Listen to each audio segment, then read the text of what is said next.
When people think about SEO, they think about the technicalities of it and manipulation. And when in fact, what you're doing on the PR side fits in really, really well with SEO, because Google in the last 5 years has pushed really, really heavy for making websites user-friendly and creating a better user experience. So at the end of the day, with what you're doing as it relates to PR, you're trying to create a better overall user experience for the brands you work with.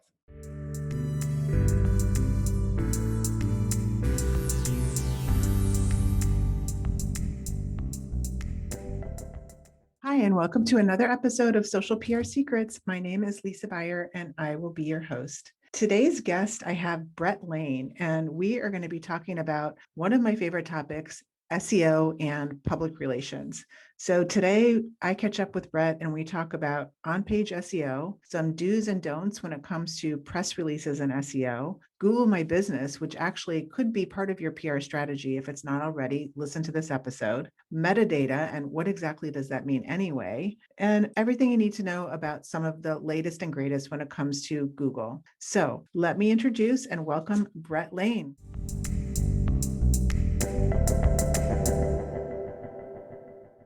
And welcome to another episode of Social PR Secrets. I'm here today with Brett Lane, and he is our SEO expert guest today to give us all the ins and outs that public relations and digital marketers need to know, or maybe they don't need to know. Maybe it's myths that we're going to be uncovering here, or misconceptions or outdated information, which happens. Hey, Brett, how's it going? I'm well. How are you? Very good. Very good. So SEO outsourcing is what I see in your background. What is SEO outsourcing? And tell us a little bit about your background. I know that you have, I think, 2 decades of experience in SEO, which is basically SEO from the beginning, right? Yeah, it's pretty close. I've been in the industry for 18 years.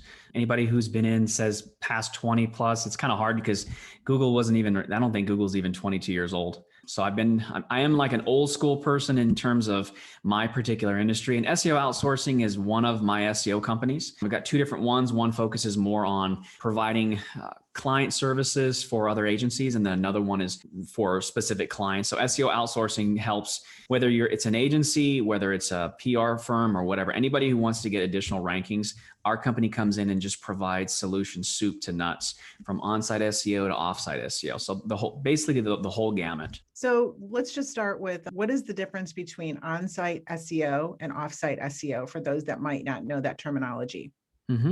So when most people think of SEO, they think about on-site SEO, the components where you look at things like your URLs, your domain name, site.com. There's things that you can do to it. There's things that you can do with the content on your website to make sure that it's friendly to Google and it's friendly to consumers, because you don't want to do one versus the other. It's never good for SEO. So it's things like, how many words are you writing? What type of content are you writing? Are you writing it to solve a problem? Are you writing it to attract users to answer questions? Looking at things like, is your site secure? So like when you look at sites where it's HTTP or HTTPS, Google looks at those security issues and says, hey, is this a site that is more secure or has more trust? Something really old school like title tags and meta descriptions. Google will use it sparingly, and if you write them well, they can use those elements. If you don't write them well, they will create their own. And I've seen instances where like banks have come in and wrote information incorrectly, and it literally would state in their description tag that they are not an FDIC insured institution. I saw that with one bank in Ohio about 15 years ago. So it's all the odds and ends of communicating effectively with Google, and not trying to sway them or manipulate anything. It's really like, what are all those little things that you can do to make your site friendly? And just a couple quick points. Having a website that is mobile friendly is huge, because Google's database, if you will, is being pulled from the mobile sphere. So back in the days, it used to be desktops and more that type of a search database, where now it's mobile. So if your site isn't mobile friendly or it's not responsive, meaning your site can show to users whether they're on a tablet, on a phone, or on a computer. So there's a lot of components to that, but it's really old school SEO, the content and the communication with Google.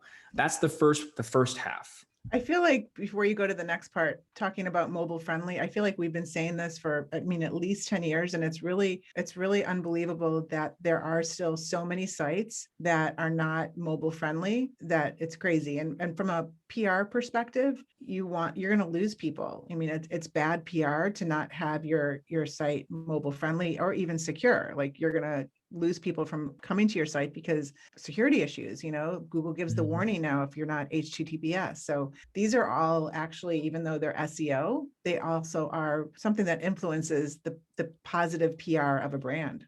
I think that's a really good point, because when people think about SEO, they think about the technicalities of it and manipulation. And when in fact, what you're doing on the PR side fits in really, really well with SEO, because Google in the last 5 years has pushed really, really heavy for making websites user friendly and creating a better user experience. So at the end of the day, with what you're doing, as it relates to PR, you're trying to create a better overall user experience for the brands you work with. In SEO, that's the same thing we're doing right now. We're looking at how do you create a much better user experience when a person visits the site, when they communicate with that site, they interact. If you're doing those things, then you're going to create that user experience. So I think it's a really good fit in for what you're doing on the PR side. Definitely. So now I didn't mean to interrupt, but go ahead to your next part that you were going to make, the point you're going to make. So on the other half is as it relates to offsite. So most people, when they think about SEO, sorry, sometimes I get ahead of myself. Very exciting. It is exciting. I'm very passionate about it. On the offsite standpoint, that's really where you're getting other people to build links to your website. And in my opinion, this is one of the hardest things that a person can do for SEO. There's tons of agencies out there that do on-site, they do off-site, but most people, when they think about SEO, it's purely, what am I doing on my site wrong? So basically, in my opinion, if you're doing it right, you have to have a small army of people out there communicating, just like you would on the PR side, reaching out to people and getting them to link to your site. We've all seen links, Facebook, YouTube, Instagram, where we're just communicating from one place to another. That's basically all that a backlink is. But when you do it in mass, you have to do it, or at scale, you have to do it in a way that's not going to throw up any triggers to Google. So in a few minutes, when we make that bridge over to talking more about the PR side and does it work for press releases from an SEO standpoint, there's a couple really good points that I'm going to make in relation to that tie-in, because what used to work really well with press releases is not working quite as well, but it still does work if you are very strategic with it. You got to know where you're going to be getting links from. You have to know how old those sites are. Are they authoritative? Is the messaging on point from a content perspective? Is the theme all right? If I'm going after mom bloggers or selling a product, like when I worked with Fisher Price about 12 years ago, the mom blog space was huge. So we had to create content that fit the mom blog space. And we also could find, dad bloggers or crafting bloggers. And you look at all those variations of people who are in that space. So it's really about who you have to communicate with. How do you communicate with them? Getting them to agree to spread your message. And then just making sure, once you've done all of that, making sure Google finds it. Because if Google doesn't recognize those links, then you've wasted your time. You've wasted your time at the end of the day. Yes, definitely. So when it comes to, maybe you can kind of like break it down. So there's press releases that are done strategically, and today they aren't necessarily an SEO strategy. From an SEO perspective, they're a PR strategy, but there is an SEO component to that you can still apply to press releases along with, as long as we're following Google's best practices. So we're not being spammy with links when we're doing a press release distribution. Can you give some other tips when it comes to different strategies that we can use on a press release that would help get more exposure? Well, one thing I will point out, you can still use PRs from a link building standpoint as a strategy. You just have to be very creative. And I look at it from like a backdoor approach. So a couple years, maybe about 5 years ago, people used to spam and create what are called link bombs, where they would go in and write a good PR. They would put in that anchor text like the product plus city, or whatever that product name was. And then they would get 500 to 1,000 backlinks. And then Google said, hey, this is being spam, so let's change the rules.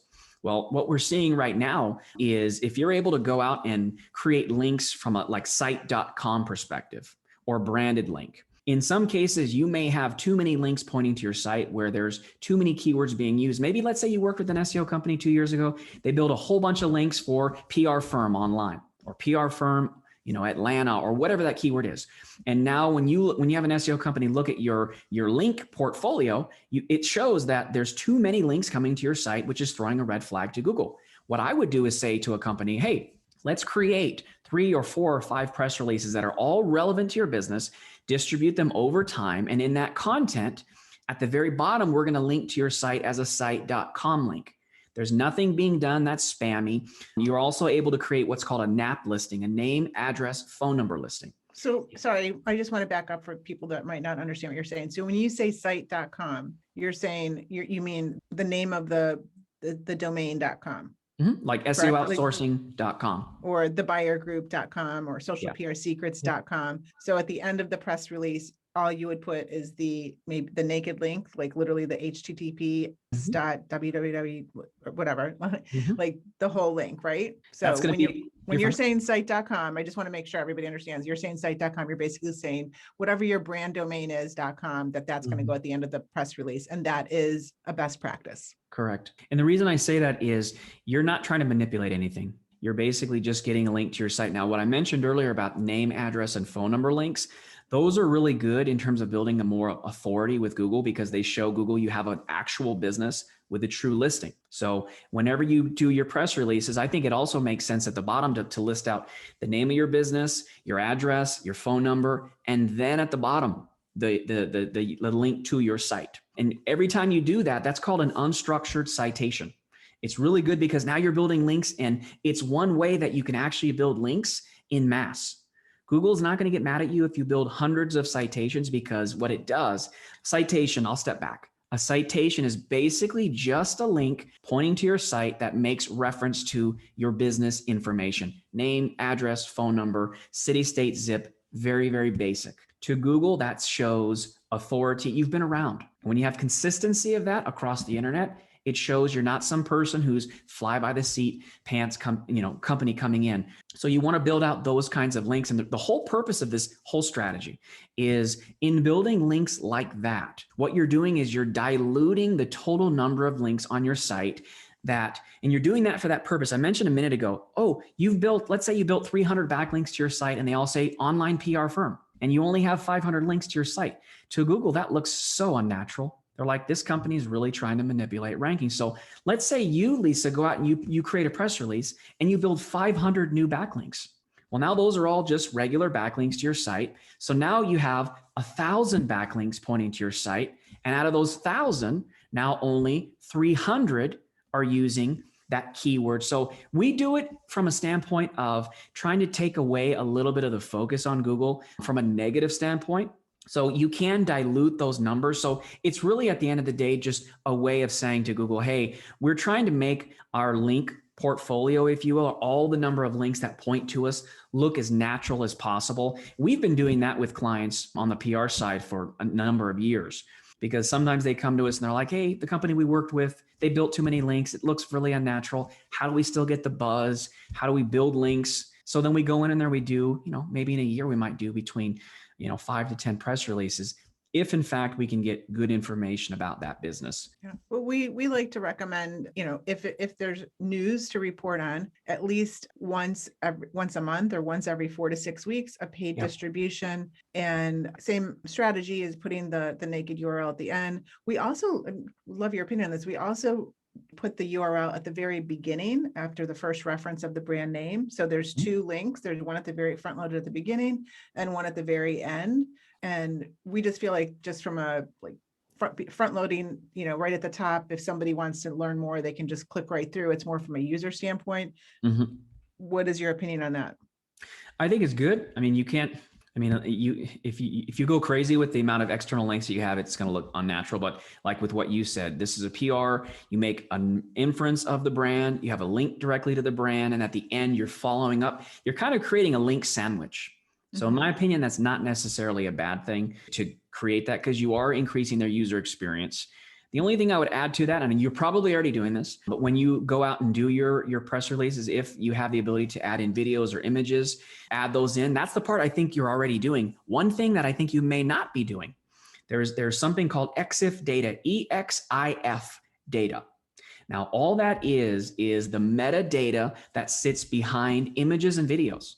So I can guarantee you there's not a lot of PR firms and even a lot of website SEO companies who are taking each individual image or video that they are syndicating, and they're pulling them into a program, an EXIF data editor, and they're tweaking things like you can tweak the title of the image, the description of the image. And if you're a local business per se, let's say you're promoting a company that's in Atlanta, Georgia, in that particular EXIF data, you can put the longitude and the latitude of that particular business in every single file you submit. That is a great social PR secret for sure. SEO PR secret, I should say. So, okay. So one thing that we are doing is we do name the file name, the image file name, with some sort of a keyword phrase that makes sense with that news. But how do you add a meta description to the actual image file or video file? So you can go to Google and type in free EXIF data editor, and there is, and I can get you a list of a few that I use. Yeah, we do them the in bulk. There's a company called Mass Optimizer Pro, and they are in the UK. Now, if you're doing a lot of images, Mass Optimizer Pro, you pay like $400, $500, and they give you a lifetime license, and you can optimize. My team optimizes hundreds upon hundreds of images every single month. So there's free versions online, and then there's Mass Optimizer Pro. Okay, that is really a great tip. I did not know that you could do that to that extent. So definitely we'll include the links to those sources in the show notes. Excellent. Yeah, I've seen what I've seen different. One quick case study for you. Yeah. In relation to image optimization, there's a Google My Business. Basically, is like a business listings. Everybody knows. The cool thing about we call them GMBs. GMB listings. If you are a local business and you optimize, let's say you upload 50 images of your website up into your GMB account, and you optimize every single one of those images, the names, the alternative text, like you're already doing, all the EXIF data where you can. I've literally seen instances on 3 different websites where we've taken 50 images and uploaded them into the GMBs. And when you look at the number of people viewing those images based on their competitors, on average, the difference is about 350% of an increase in views on someone's images within their GMB. Now, the reason that's important is people are seeing these images through Google's My Business. They're seeing it through maybe map listings. They're seeing it through Google's image search. So just that one strategy, we've seen people increase their number of viewed images by 3. I've seen it as high as 700%. You're doing nothing different except optimizing the EXIF data for images, and your image views will skyrocket. I love that. I love that tip. So another thing I wanted to get your point of view on is, and I'm building a course called Modern PR Secrets, and we just actually were going over the different strategy of the press release, and then how the point of the press release, the overall point of the press release, is really to attract media attention, to get third-party coverage from a top-tier media outlet or a local media outlet, online publications. And within that type of editorial coverage then would hopefully become, you would get a mention that might include a link, or maybe it's just a brand mention. So talk to us about those types of authoritative links and how those play into the SEO, a positive thing with SEO. Oh, absolutely. There's this idea known as domain authority. There's different companies that have their own types of domain authority. Basically, all it is a scale of 1 to 100. The closer you get to 100, the more authority you have. So a site like Forbes has a domain authority of about 94, 95. Different sites have different ranges. And I always tell people, if you can get mentions of your brand on these bigger sites with more domain authority, and they also look at it from a page standpoint. So page authority is also another factor. So the goal is to get as many links as you can from high quality sites where they make some kind of reference to your brand to build your overall authority. So yeah, if you can get a higher number of those kinds of sites linking to you, awesome. One of the things that I've actually been testing this last 6 months is I have access to be able to get backlinks on .edu sites. So I can get sites, really big colleges. We're able to get,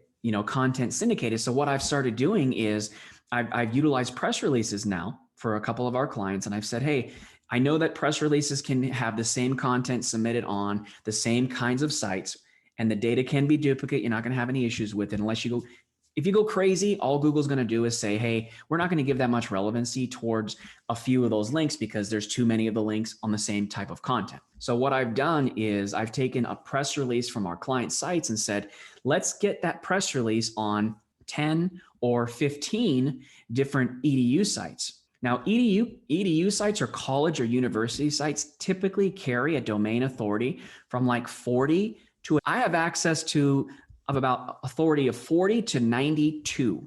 So what I'm finding is you can either take utilize a strategy for link building where you're putting out content and you're hoping and praying that someone links to it from another major site, it gets picked up. Or what you can do is just find access to someone like myself or someone like you who can get access to these college sites. When you say get access to the college site, so I'm just picturing it to be like you would maybe pitch a content editor at one of the college's maybe blog, maybe, I'm sure, like, for example, University of Florida probably has like maybe 100 different blogs, depending on the department, with the College of Journalism, the College of Business, the College of Agriculture, they have their own content that would be either for alumni or for students. So are you saying to pitch maybe the editor of one of those content outlets to possibly run one of those press releases, like take one of those press releases and repurpose it? Is that what you're saying? Or when you say access, what does that mean? So basically, it's taken me about 7 years just to get access to editors and college students who have access to these blogs on colleges. Okay. So, we have access to Stanford and students, and these are the hardest links on the planet to get, because to be able to go in and do a post on a blog on Harvard's website or Yale or, USC, you have to show you're a student and have a token that gets sent to you from the college. So we've spent tons and tons of time getting access to college students and people who have access to these universities. So I'll send them information and say, hey, I've got a story. I just want you guys to put it up. Let's say it's a general blog on USC's website, and I just want this information for a client as a PR put onto that site because it's really good information. So typically when you write a story, here's the positive. When you write a story and you pitch it, from a PR standpoint, it takes lots of time. Mm-hmm. It takes time to write it, and then you send it, you pitch it, you wait for them to edit it, you edit it, and it could be up to 30 days to get that up. Oh yeah, or more. Or more. Yeah, that's if you're lucky. Or never. Yeah. So the key there is I can go out and send the same exact news release to one of these college editors and get it up in less than 2 weeks. I'll have it up in a week. And then the challenge really just becomes getting Google to recognize those links. Mm-hmm. Because now you're getting links from college sites that are like EDUs of 80s and 90s, which is just as authoritative as getting a link on Forbes or business.com or any of these really huge sites. So the gist of me saying this is you have to come up with very creative ways of getting your content seeded, whether it's as a guest blog or an online PR or so forth. And so when you say creative ways, I just want to underline what I think you mean when you say creative, and it needs to be a good match. I mean, the student editors aren't going to just take your press release or take your article and just and publish it unless it makes sense for their publication or for their outlet and for their audience, right?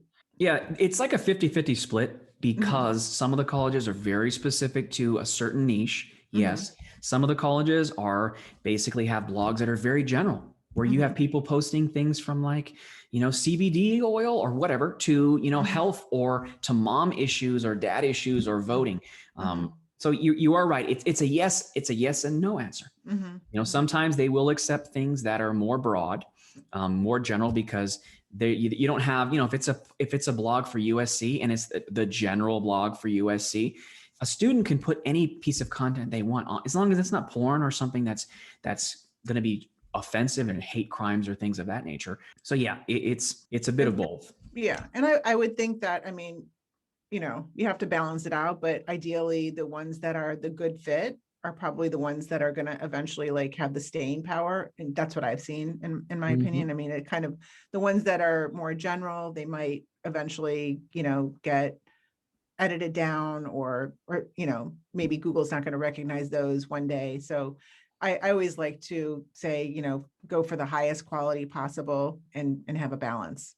Yeah, I mean, when you're reaching out to a larger number of places, you're not going to get, obviously, the response rates are going to vary, but it depends on the relationships you have with editors and your network. So for me, almost 2 decades of doing SEO, I've spent probably out of those 18 years, I've spent about 15 of them networking with other people who can get me access to what I like to call hitting critical mass.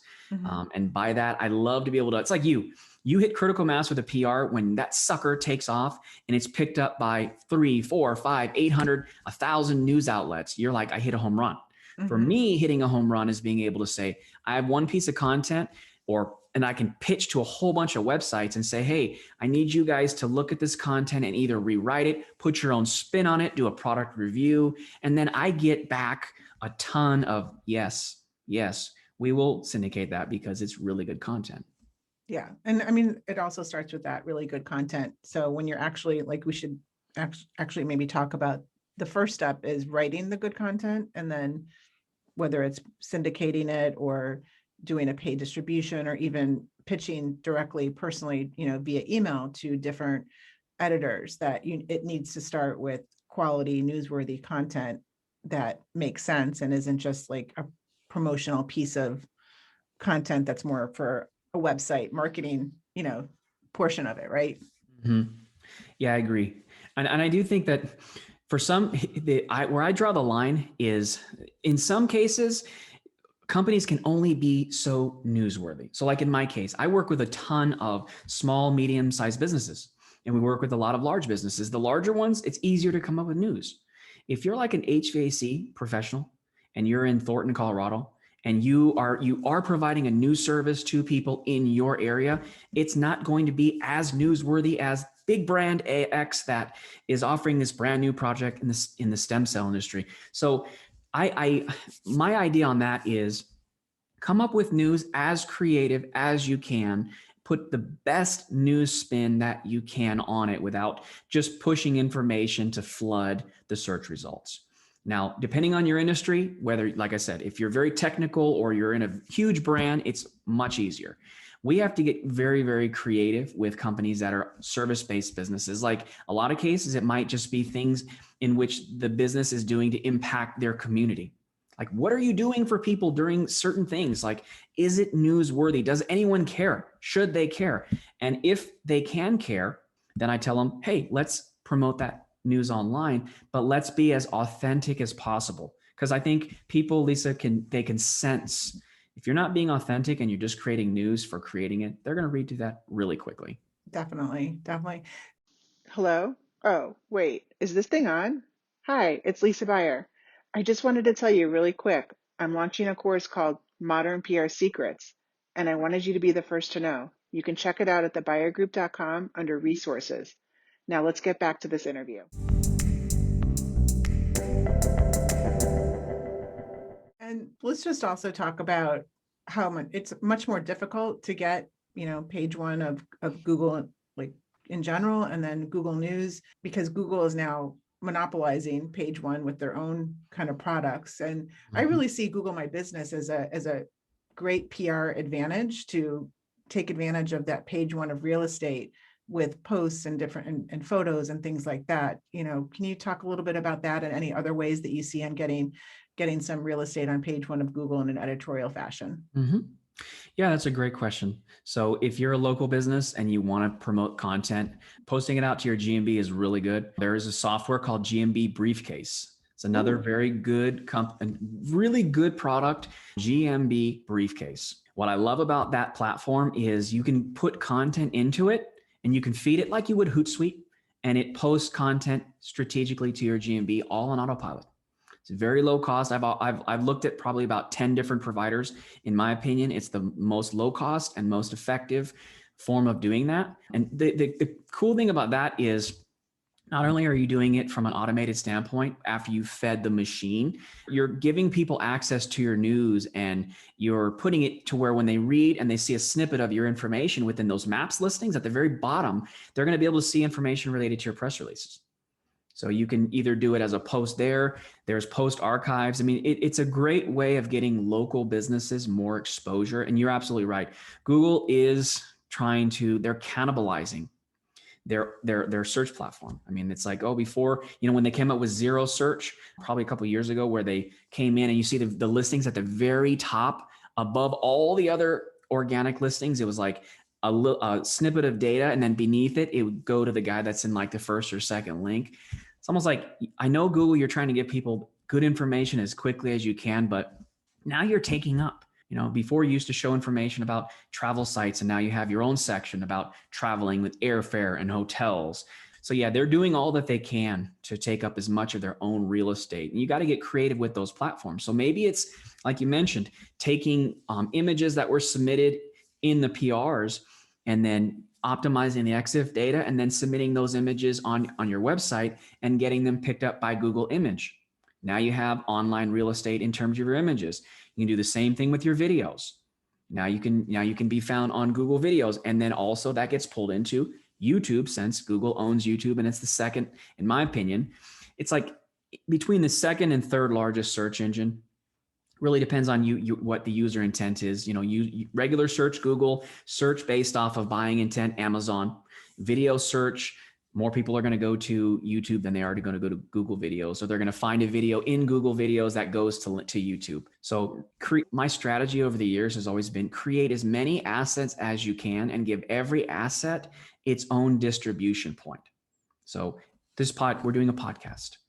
You can take podcast and you can transcribe the information and you can put it on your website. Now you have a blog post. You have a video. We're doing this as a video. Now you have a video you can syndicate. You can take the video, extrapolate the audio. Now you have audio that you can syndicate. Each one of those places has its own set of distribution points.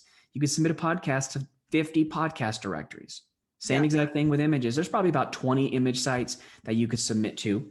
So as long as you're creating a distribution point for every asset you have, you're going to win the game of SEO. Yes, I agree. And I actually have a section in my module 3 called repurposing. And what you just described, you described it as distribution, but it's also repurposing content, slicing and dicing it. I think podcasts done with video is just, a huge starting point for being able to have content that can be then sliced and diced and repurposed and distributed amongst, the different social channels and search engines. I agree.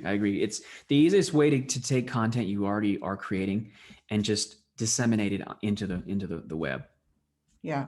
And just speaking to the point about Google and the chances of page one are becoming more and more competitive, you can also reverse engineer something. And I've just for example, was searching for something that I know it exists out there, but brands are just not optimizing for the keyword phrase. Mm-hmm. So if it's like a very typical, let's just say red athletic running shoes or something like that, that's going to be hard, but something that is more unique that maybe, you're a small startup or a small business, if the playing fields are really level between large companies and small companies when it comes to SEO, especially if it's something unique. So I just, always want to make sure that brands that are just starting out realize the power of SEO if you really take the time to optimize your site.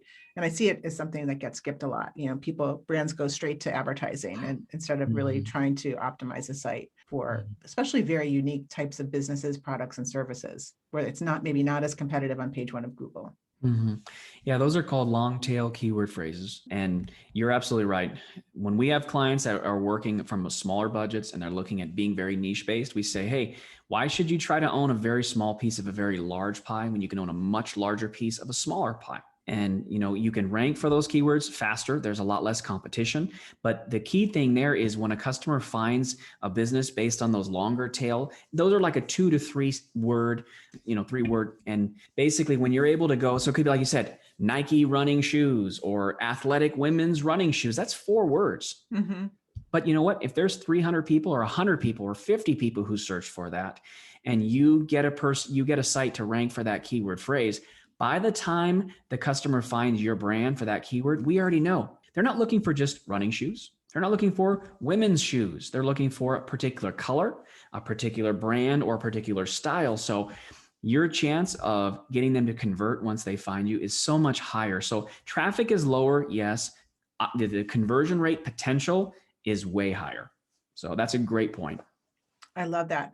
Well, we are about out of time, Brett. This has been, I can sit here and talk all day with you about SEO and PR and just all of the kind of ins and outs and trends, but maybe we'll invite you back and come on again. But we'd love also if you could share any worksheets that we talked about earlier, cheat sheets that we can look at.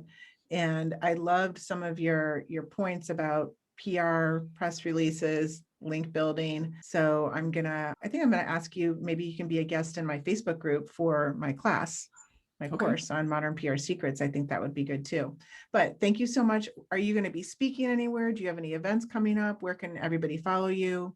So the easiest way, to find information about myself is just Brett, S as in Stephen, Lane.com. I've got a lot of information. I'm spending a lot more time this year doing podcasting because I love interacting with people. You can tell, like, I'm going in and describing this information. You don't find too many people who have a lot of energy when it comes to SEO. You get a lot of people who are hiding behind computers. So I love having these conversations. So this year I'm going to be spending a ton of time doing a lot more podcasts. And then when things open up, I'm thinking probably beginning part of 2022, I'll start doing more speaking engagements. Okay, great.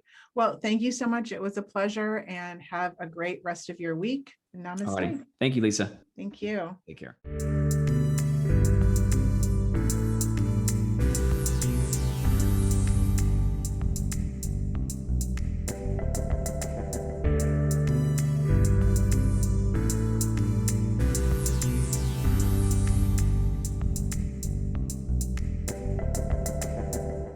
Thank you for listening to this episode of Social PR Secrets. If you like what you heard, check out the book on Amazon or follow our blog at socialprsecrets.com. This episode was sponsored by The Buyer Group, a social PR agency striving to keep our balance in the digital world, practicing public relations, social media, and search marketing, while occasionally drinking a glass of wine or two for the best creativity and results. Thank you all for tuning in. If you would like to get a free chapter of Social PR Secrets, go to socialprsecrets.com/free.